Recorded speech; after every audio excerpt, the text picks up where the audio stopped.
बिस्मिल्लाहिर्रहमानिर्रहीम। हमारा next topic जो है चैप्टर नंबर 9 फिजिकल ऑप्टिक्स का, वो है Young's double slit experiment. Time Ahmad Ali. ठीक है, तो टॉपिक की तरफ हम आते हैं।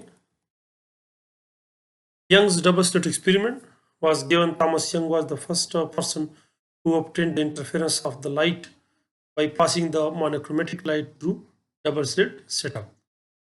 थॉमस यंग जो था, जिसने यंग मॉडुलस दिया था और ये मुख्तलिफ फिनोमेना डिस्कस की थी उन्होंने, तो उसने फिजिकल ऑप्टिक्स में भी बहुत ज़्यादा काम किया है। उसका एक बहुत बड़ा कंट्रीब्यूशन है।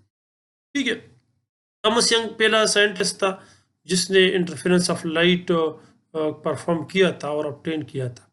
ठीक है, मैंने आपको पहले भी बताया था कि अगर आपको याद हो कि पिछले लेक्चर्स में कि हाइगन्स का जो प्रिंसिपल था, जो वेव थ्योरी ऑफ लाइट थी, ठीक है, कि लाइट जो है वो वेव थ्योरी है, तो उसमें सबसे बड़ी जो दुश्वारी थी वो ये थी कि लाइट जो था वो उसका इंटरफेरेंस वो कराना था। ठीक है, क्योंकि इंटरफेरेंस जो है ये वेव फिनोमेना है। ठीक है, तो थॉमस यंग ने बहुत कोशिश की थी कि वो इंटरफेरेंस ऑफ लाइट को क्या कर दे, वो करा दे, लेकिन उन्होंने वो ना कर सके क्योंकि उसके जो बुनियादी कंडीशंस थी, खासकर कोहेरेंट सोर्स वाली कंडीशन, जो पहली कंडीशन थी वो लाजमी थी, जो वो नहीं कर सका था। ठीक है, उसके बाद थॉमस यंग ने क्या किया कि उन्होंने कोशिश की और उन्होंने उस पर बहुत ज़्यादा काम किया। ठीक है, तो बहुत ज़्यादा काम किया था और उसने क्या किया था, इंटरफेरेंस ऑफ लाइट वो परफॉर्म किया। ठीक है, तो अब उन्होंने किस तरह किया था, फिर जिस तरह मैंने आपको बताया था कि हमारे पास दो सोर्स अगर होते हैं, दो बल्ब होते हैं, दो लेज़र लाइट के सोर्स होते हैं, तो कभी भी कोहेरेंट सोर्सेज नहीं हो सकते, क्योंकि उसके पीछे ये फिनोमेना थी कि उनके जो इलेक्ट्रॉन थे, जिसकी एक्साइटेशन और डी एक्साइटेशन की वजह से लाइट इमिट होती है, तो वो मुमकिन नहीं था, क्योंकि वो एक दूसरे से इंडिपेंडेंट थे और वो उस पर हमारा कोई कंट्रोल नहीं था, तो इसलिए वो नहीं हो सका था।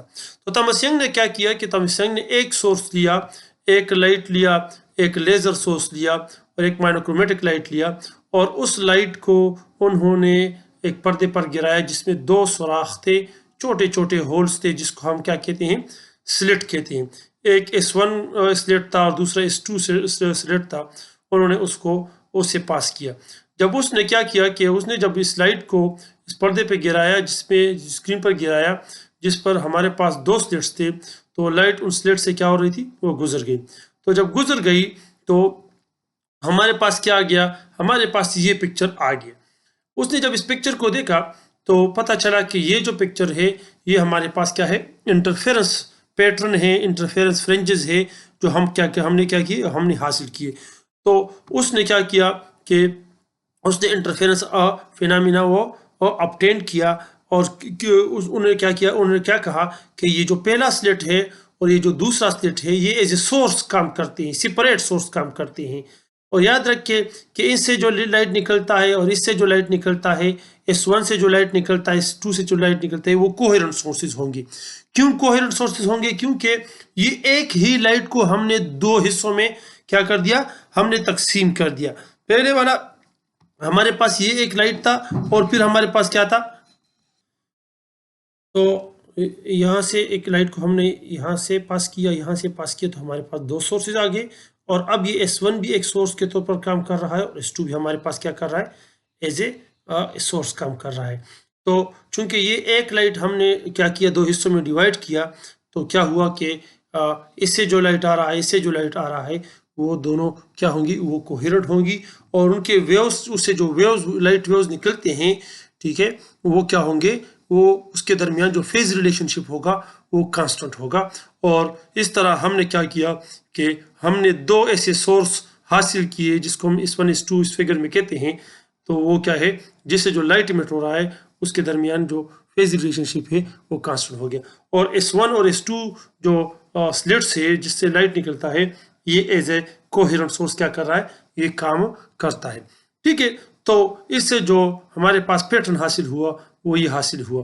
ठीक है, आप स्क्रीन पर देख रहे हैं एक जगह पर मैक्सिमम लिखा है, मिनिमम मैक्सिमम मिनिमम मैक्सिमम। तो मैक्सिमम वो जगह है जहां पर कंस्ट्रक्टिव इंटरफेरेंस होता है, मिनिमम वो जगह है जहां पर डिस्ट्रक्टिव इंटरफेरेंस होता है। ठीक है, मैंने आपको बात बताई थी कि दो किस्म के इंटरफेरेंस है, कंस्ट्रक्टिव इंटरफेरेंस और डिस्ट्रक्टिव इंटरफेरेंस। ठीक है, तो हमारे पास एक जो हमारे पास फ्रिंज आएगा, एक स्पॉट आएगा, एक पॉइंट आएगा, वहां पर मैक्सिमम होगा, वहां पर ब्राइटनेस होगी, वहां पर रोशनी होगी, तेज रोशनी होगी। ठीक है, तो वो हमारे पास कंस्ट्रक्टिव इंटरफेरेंस होगा। और उसके बाद जो दूसरा पॉइंट हमारे पास आएगा वो हमारे पास डार्कनेस होगा। ठीक है, जो यहाँ पर आप देख सकते हैं, ये हमारे पास डार्कनेस है और ये हमारे पास ब्राइटनेस है। ये मैक्सिमम जो है ये इसको जाहिर करता है और ये मिनिमम जो है ये डार्कनेस को जाहिर करता है। तो डार्कनेस जो हमारे पास है ये हमारे पास डिस्ट्रक्टिव इंटरफेरेंस है, क्योंकि इस पर जो लाइट के वेव्स थे उन्होंने एक दूसरे को क्या कर दिया, ये कैंसिल कर दिया है। अब यहाँ पर ये डार्कनेस क्यों होगा, यहाँ पर ब्राइटनेस क्यों है, वगैरह वगैरह। तो ये फिर पाथ डिफरेंस पर डिपेंड करता है कि अगर पाथ डिफरेंस हमारे पास एम लेम्डा के बराबर है तो वहाँ पर हमारे पास क्या होगा, मैक्सिमम होगा, डार्क ब्राइटनेस होगी। और अगर हमारे पास m+1 वो 2 लेम्डा के बराबर था, जो मैंने पहले आपको बताया है पहले लेक्चर, तो हमारे पास मिनिमम होगी, डार्कनेस होगी। ठीक है, तो ये हमारे पास क्या है, यंग डबल स्लिट एक्सपेरिमेंट है। फिर हम इससे क्या करते हैं कि हम इससे कैलकुलेशन करते हैं, हम इस पॉइंट को कैलकुलेट करते हैं। यहाँ पर हम इसको अगर पॉइंट P है हमारे पास, तो यहाँ पर हम ब्राइटनेस को कैलकुलेट करते हैं, ब्राइटनेस के लिए वेवलेंथ कैलकुलेट करते हैं, उसके पोजीशन कैलकुलेट करते हैं, उसके लिए फ्रिंजेस कैलकुलेट करते हैं, और ये तमाम उसकी स्पेसिंग कैलकुलेट करते हैं। ये मुख्तलिफ चीज़ें हम क्या करते हैं, कैलकुलेट करते हैं।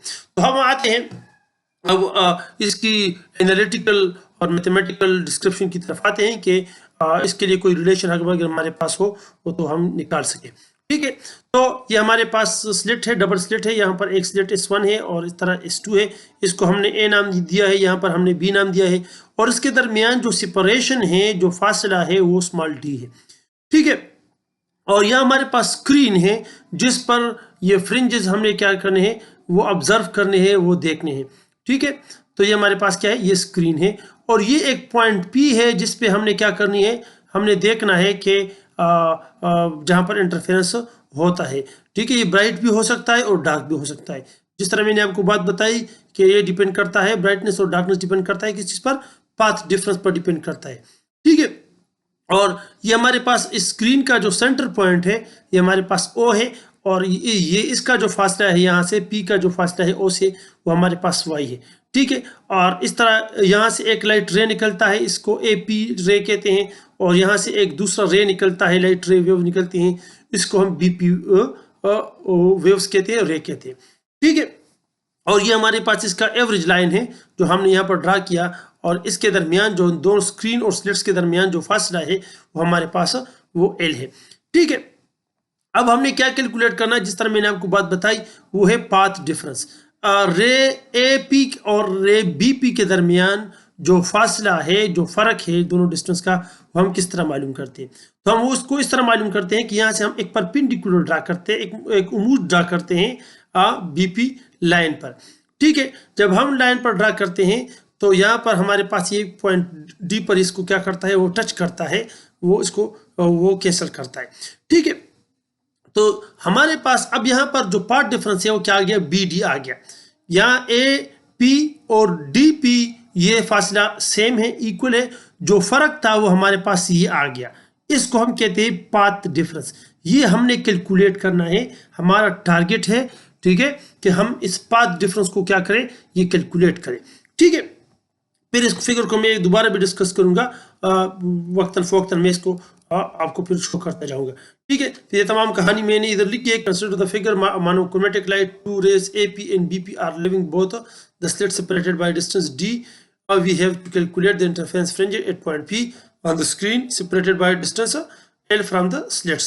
ठीक है, तो ये हमारे पास मोनोक्रोमेटिक लाइट को हमने उधर वहां दोनों स्लिट से गुजारा, हमारे पास AP और BP रेज आ गए, और उसके दरमियान हमने क्या कैलकुलेट करना है, पाथ डिफरेंस लेके। We have to calculate the path difference between the two rays. Consider the figure, consider triangle ABD। अब आप फिगर की तरफ आ जाए। ठीक है, ये हमारे पास यहाँ पर अब हमारे पास एक ट्राइंगल आ गया AB और D, और ये हमारे पास एंगल है थीटा। ये एंगल हमने लिया है थीटा। ठीक है, तो हम इस ट्राइंगल को डिस्कस करेंगे। याद रखिए कि थीटा के जो सामने वाला साइड होता है किसी भी ट्राइंगल में वो परपेंडिकुलर होता है। जिस तरह मैंने आपको पहले भी बताया था कि याद रखिए कि किसी भी ट्राइंगल में अगर हम कोई एंगल लेते हैं तो उसका जो अपोजिट साइड होगा, राइट ट्राइंगल की मैं बात करता हूं, तो वो क्या होगा, वो परपेंडिकुलर होगा और जिसके साथ ये 90 का एंगल बनाते हैं ये हमारे पास क्या होगा, वो बेस होगा और बाकी जो है वो हाइपोटेन्यूज होगा। ठीक है, तो ये बी डी हमारे पास परपेंडिकुलर है और ए डी हमारे पास बेस है और ए बी हमारे पास क्या है, जो डी के बराबर है वो हमारे पास हाइपोटेन्यूज यानी वक्र है। ठीक है, तो अगर हम परपेंडिकुलर ट्राइंगल की बात करें तो हमारे पास sin theta is equal to perpendicular divide by hypotenuse. हमारे पास ये बराबर है, ये फार्मूला है, हर बंदे को पता है। ठीक है, अब मैंने आपको बात बताई कि जो पाथ डिफरेंस से परपेंडिकुलर है वो हमारे पास पाथ डिफरेंस के बराबर है। ठीक है, ये बी डी जो है ये हमारे पास परपेंडिकुलर है और ये हमारे पास पाथ डिफरेंस भी है इस फिगर में। ठीक है, और हाइपोटेन्यूज जो है हमारे पास वो डी के बराबर है, जो स्लिट्स के दरमियान फासला है, ये हमारे पास उसके क्या है, वो बराबर है। तो हमारे पास sin theta is equal to path difference divide by D, और इस डी को क्रॉस मल्टीप्लाई करते हैं तो पाथ डिफरेंस आ जाता है डी sin थीटा। इसको हमने इक्वेशन 1 नाम दिया। तो पाथ डिफरेंस जो बराबर होता है वो हमारे पास डी sin थीटा के बराबर है, जहां पर थीटा वो एंगल है और डी हमारे पास क्या है, वो सेपरेशन बिटवीन द स्लिट्स है। जो दो स्लिट्स हमने लिए हैं S1 S2 या ए और बी, उसके दरमियान फासला है। ठीक है, अब आते हैं कंस्ट्रक्टिव इंटरफेरेंस। अब हमारे पास दो किस्म के इंटरफेरेंस होते हैं। For constructive interference the point P will be bright fringe, the path difference is. ठीक है, अगर हमारे पास ये पॉइंट P जो है, ये अगर हमारे पास क्या होगा, ये हमारे पास तो ब्राइट फ्रिंज होगा। ठीक है, तो फिर क्या होगा, और अगर डार्क होगा तो फिर क्या होगा। तो हम डिस्कस करते हैं कि हमारे पास ब्राइट फ्रिंज होगा तो फिर क्या होगा। तो मैंने आपको जिस तरह बताया था कि कंस्ट्रक्टिव इंटरफेरेंस के लिए पाथ डिफरेंस किस चीज के बराबर होता है, हमारे पास वो m लैम्डा के बराबर होता है। ठीक है, ये मैंने पिछले लेक्चर में आपको बताया था। So we have equation 1 become, ठीक है, इक्वेशन 1 क्या हो जाता है, वो बन जाता है पाथ डिफरेंस हमारे पास m लैम्डा के बराबर या इधर डी sin थीटा के बराबर। तो इससे हमारे पास आ गया d sin theta is equal to m lambda, where m is the order of the bright fringe, 0 first second and वगैरह वगैरह। ठीक है, ये हमारे पास इसका पोजीशन है, फर्स्ट है, सेकंड है, ये हमारे पास यहाँ से हम शुरू करते हैं ऑर्डर। ये हमारे पास 0 है, इधर 1 है, इधर 2 है, इधर 3 है, और आप ऊपर जाते जाए इस तरह नीचे भी आ, ये माइनस साइन जो इसमें है, ये -1 -2 -3 ये नीचे की तरफ है। ठीक है, तो हो सकता है इंटरफेरेंस यहाँ पर भी होगा या तमाम स्क्रीन पर इंटरफेरेंस होगा। ठीक है, वो अलग बात है कि हमने एक सिंगल पॉइंट को लिया हुआ है और उस पर हम इसको डिस्कस करते हैं। ठीक है, तो ये हमारे पास वो रिलेशन आ गया इस चीज के लिए, ब्राइट फ्रिंजेस के लिए आ गया। ठीक है, जो D sin theta is equal to m lambda. तो इससे हम फिर क्या हासिल कर सकते हैं, हम इससे d कैलकुलेट कर सकते हैं, इससे हम m कैलकुलेट कर सकते हैं, इससे हम लैम्डा कैलकुलेट कर सकते हैं। ठीक है, ब्राइट फ्रिंजेस के लिए। अब अगर हमारे पास ये पॉइंट P डार्क फ्रिंज होगा, जहां यानी मतलब ये है कि डिस्ट्रक्टिव इंटरफेरेंस अगर होता है तो फिर क्या होगा, तो हमारे पास फिर उसके लिए जो पाथ डिफरेंस है जो हमने पढ़ा था वो m+1/2 लैम्डा के बराबर था। ठीक है, आप पिछला लेक्चर जरूर देखें ताकि आपको फिर समझ आ सके कि इसका क्या मतलब था। So we have equation 1 becomes, equation 1 क्या बन जाता है, और उधर हमारे पास पाथ डिफरेंस उधर पुट कर दे तो आ जाता है d sin theta is equal to m+1/2 lambda. ठीक है, और इस तरह m जो है इधर ये order of the dark fringe है। तो वहां पर ब्राइटनेस के लिए और कंस्ट्रक्टिव इंटरफेरेंस के लिए m lambda D sin theta is equal to m lambda का फार्मूला इस्तेमाल करेंगे, और डिस्ट्रक्टिव इंटरफेरेंस या डार्क फ्रिंज के लिए हम क्या करेंगे, m+1/2 लैम्डा इस्तेमाल करेंगे। बाज़ औक़ात न्यूमेरिकल्स में आ जाते हैं, एग्जांपल्स में आ जाता है कि हमारे पास ब्राइट फ्रिंजेस है, आप उसका ऑर्डर हमारे पास 2 है, इस तरह डी हमारे पास थीटा है, आप लैम्डा कैलकुलेट करें। बाज़ औक़ात आ जाता है क्वेश्चन के डार्क फ्रिंज है, तो फिर आपने देखना है कि हमने कौन सा वाला फार्मूला इस्तेमाल करना है। अगर ब्राइट फ्रिंजेस दिया गया है तो फिर आपने पहला वाला formula D sin theta is equal to m lambda, ये फार्मूला, और अगर हमारे पास आपको डार्क फ्रिंज दिया गया हो आप फिर ये फार्मूला क्या करेंगे, वो इस्तेमाल करेंगे। ठीक है, अब relation for the position of the fringes. अब हमारे पास दूसरा जो इसका हिस्सा है वो क्या है कि इस फ्रिंज का जो सेंटर से पोजीशन है वो क्या है, कितना फासला है, कितने पोजीशन पर वाक़या है, कितने डिस्टेंस पर वाक़या है। हमने इस y को कैलकुलेट करना है, इस y को, ठीक है। ये और हमारे पास हमने पाथ डिफरेंस कैलकुलेट कर दिया। अब इसकी बारी है, ये हमारे पास सेंट्रल पोजीशन है स्क्रीन का, और इस P का यहाँ से ये जो फासला है, यहाँ पर हमने इसको क्या नाम दिया है, हमने y का नाम दिया हुआ है, ठीक है। हमने क्या कैलकुलेट करना है, y कैलकुलेट करना है, जिसको हम कहते हैं पोजीशन, ठीक है। To calculate the position of dark and bright fringe from the central position of the screen, consider the figure we have. अब यहाँ पर एक और ट्राइंगल है, अगर आप देखें तो हमारे पास एक और ट्राइंगल है, ठीक है। ये ट्राइंगल है CPO ट्राइंगल या OPC ट्राइंगल। ये ट्राइंगल देखिए, आप देख सकते हैं, ये हमारे पास ये ब्लू जो कलर है, ब्लू कलर वाला लाइंस, ये हमारे पास एक और ट्राइंगल है, ठीक है। तो यहाँ पर ये थीटा है, तो चूंकि ये थीटा है तो ये परपेंडिकुलर हो गया, ये बेस हो गया, और ये जो CP है ये हमारे पास हाइपोटेनस आ जाता है, ठीक है। मैंने आपको पहले बताया कि थीटा के जो सामने वाला हमारे पास एंगल साइड होगा वो क्या होगा, वो परपेंडिकुलर होगा, और उसके साथ जो 90 एंगल बनाता है वो बेस होगा, ठीक है। तो हम क्या लेते हैं, हम PCO ट्राइंगल हमने लिया है, और इसके टेंजेंट थीटा बराबर है परपेंडिकुलर डिवाइड बाय बेस के, और टेंजेंट थीटा हमारे पास YM डिवाइड बाय L के बराबर है, ठीक है। हमने इस y को YM लिया हो, या m हमारे पास ऑर्डर है, ठीक है, कि पहला फ्रेंच, दूसरा फ्रेंच, तीसरा फ्रेंच वगैरह, ठीक है। तो आप क्या करें, इस L को इधर मल्टीप्लाई कर दें, तो YM हमारे पास आ गया, YM is equal to L tangent theta. Equation 4 नाम दिया है मैंने इससे। If theta is very small then tangent theta and sine theta are equal, तकरीबन बराबर होते हैं। याद रखिए कि अगर हमारे पास theta very very small, for example अगर हम साइन थीटा अगर 0 ले, मिसाल के तौर पर, तो आप टेंजेंट 0 वो भी 0, और साइन 0 वो भी 0 बराबर होगा, ठीक है। तो अगर थीटा की वैल्यू बहुत कम होगी तो साइन की वैल्यू उस एंगल के लिए और टेंजेंट की वैल्यू तकरीबन बराबर होंगे, एग्जैक्टली नहीं। ये जो साइन आप देखते हैं ना, ये तकरीबन बराबर, approximately equal to each other. तो स्मॉल एंगल्स के लिए साइन की वैल्यू और टेंजेंट की वैल्यू दोनों तकरीबन बराबर होते हैं। तो हम इस टेंजेंट थीटा के लिए हम की जगह हमने क्या कर दिया है, साइन थीटा पुट कर दिया है, तो YM is equal to L sine theta. Equation number 5 हो गया।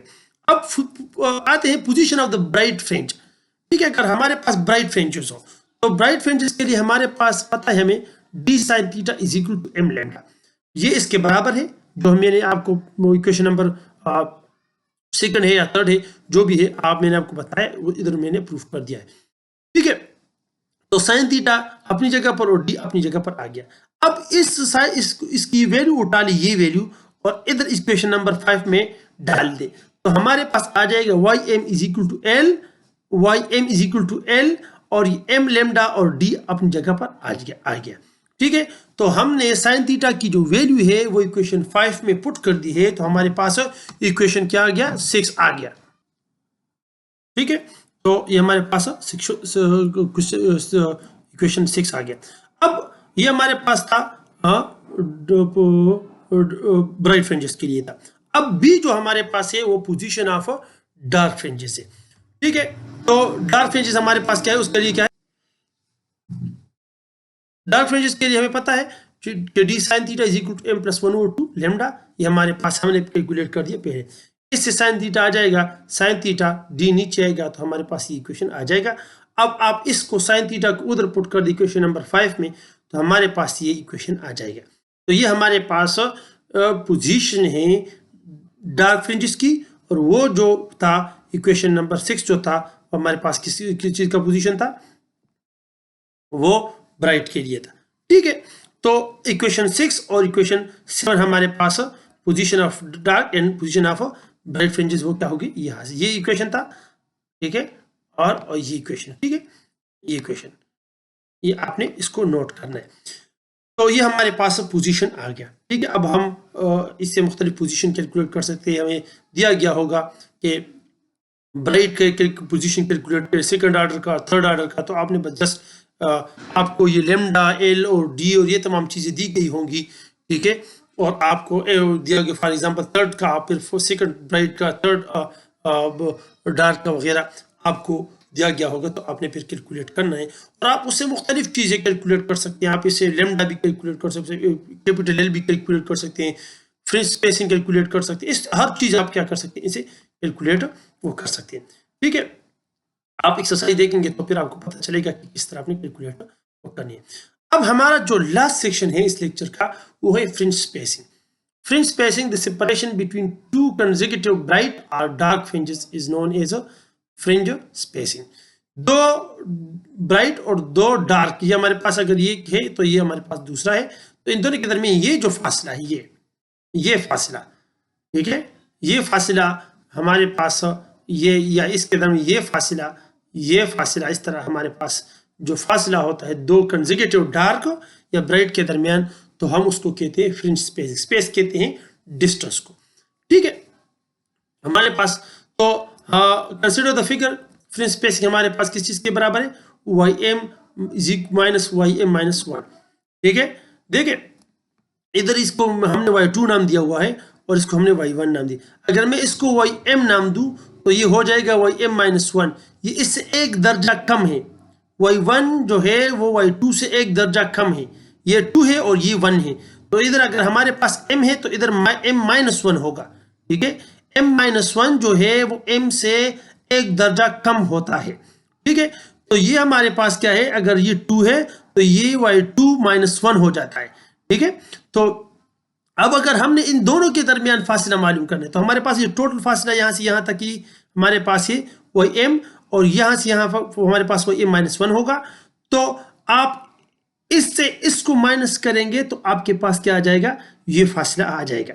ठीक है, याद रखिए, फिर दोबारा मैं आपको बताता हूं, अगर ये हमारे पास ym है और ये ym माइनस 1 है तो ये फासला आप ये फासला ये जहां पर ये आप कर्सर आप देख सकते हैं, ये हमारे पास जो फासला है हम इसको किस तरह कैलकुलेट करते हैं, इससे इस फासले से आप इस फासले को माइनस करते हैं, यानी ym से ym माइनस 1 को माइनस करते हैं, y2 से y1 को माइनस करते हैं, तो आपके पास जो फासला आता है उसको कहते हैं फ्रिंज स्पेसिंग। ठीक है, ये ब्राइटनेस के लिए और डार्कनेस के लिए हम कैलकुलेट करते हैं। ठीक है, तो फ्रिंज स्पेसिंग बराबर है टॉप वाला और उसके कंसेक्यूटिव उसके बाद दूसरा वाला। ठीक है, हमारे पास अब ब्राइट फ्रिंजेस फ्रिंज के हमारे पास जो ym है वो हमने कैलकुलेट कर दिया, वो m lambda l divide by d के बराबर है, और वो m माइनस 1 इधर आप m माइनस 1 का इजाफा कर दी, हमने इजाफा कर दिया तो m माइनस 1 आ गया, और ये हमारे पास लेमडा l वर्ड सिर्फ यही फर्क है कि m माइनस 1। सो इसमें आप पुट कर दे, इधर फ्रिंज स्पेसिंग में पुट कर दे तो हमारे पास आ जाएगा fringe spacing is equal to m lambda l divide by d minus इसको इससे माइनस कर दिया। अब क्या कर दिया, आप इसको इसके अंदर मल्टीप्लाई करेंगे तो इससे हमारे पास क्या आएगा, फ्रिंज स्पेसिंग, ठीक है, m lambda l divide by d आ गया माइनस अपनी जगह पर, और ये इसके साथ मल्टीप्लाई होगा तो m lambda divide by d आ गया, और ये माइनस मल्टीप्लाई होगा तो प्लस आ गया, और लेमडा l और 1 मल्टीप्लाई होकर डिवाइड बाई d मल्टीप्लाई होकर इससे हमारे पास ये आ जाता है। आपने ये जस्ट ये मैथमेटिक्स है, आप जस्ट इसको सिंप्लीफाई कर दें। अब यहाँ पर ये माइनस है ये प्लस है तो ये एक दूसरे के साथ क्या हो जाते हैं, ये कैंसिल हो जाते हैं, ये खत्म हो गए एक दूसरे से, माइनस हो गए। ठीक है, दोनों बराबर है, माइनस प्लस है तो खत्म हो गए। हमारे पास जो फ्रिंज स्पेसिंग हासिल हुआ वो है lambda l divide by d। ठीक है, सिमिलरली फॉर डार्क फ्रिंज, अगर आप डार्क फ्रिंज के लिए करेंगे तो हमारे पास वो भी lambda l divide by d आएगा। आपने एक बात जो याद रखनी है वो ये बात है कि इंटरफेरेंस में जो फ्रिंजेस का जो स्पेसिंग होता है वो इक्वल होता है, सेम होता है। ठीक है, तो ये मेरे ख्याल में काफ़ी था आज के लिए। ठीक है, तो अगर कोई क्वेश्चन है तो आप कमेंट कर ले।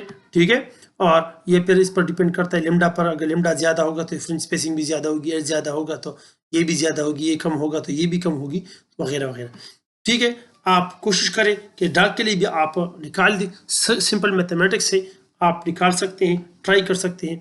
अगर कोई क्वेश्चन हो, कोई कन्फ्यूजन हो, ठीक है, तो आप कमेंट कर सकते हैं। देन आप या इसको व्हाट्सएप के थ्रू, ईमेल के थ्रू वगैरह वगैरह आप कांटेक्ट कर सकते हैं। ठीक है, ये वीडियो आप अपने दोस्तों के साथ शेयर करें, इस चैनल को सब्सक्राइब करें, लाइक करें। ठीक है, ताकि इससे आपको और आपके दोस्तों को क्या हो, वो फ़ायदा हो। Thank you, wish you all the best, अल्लाह हाफिज़।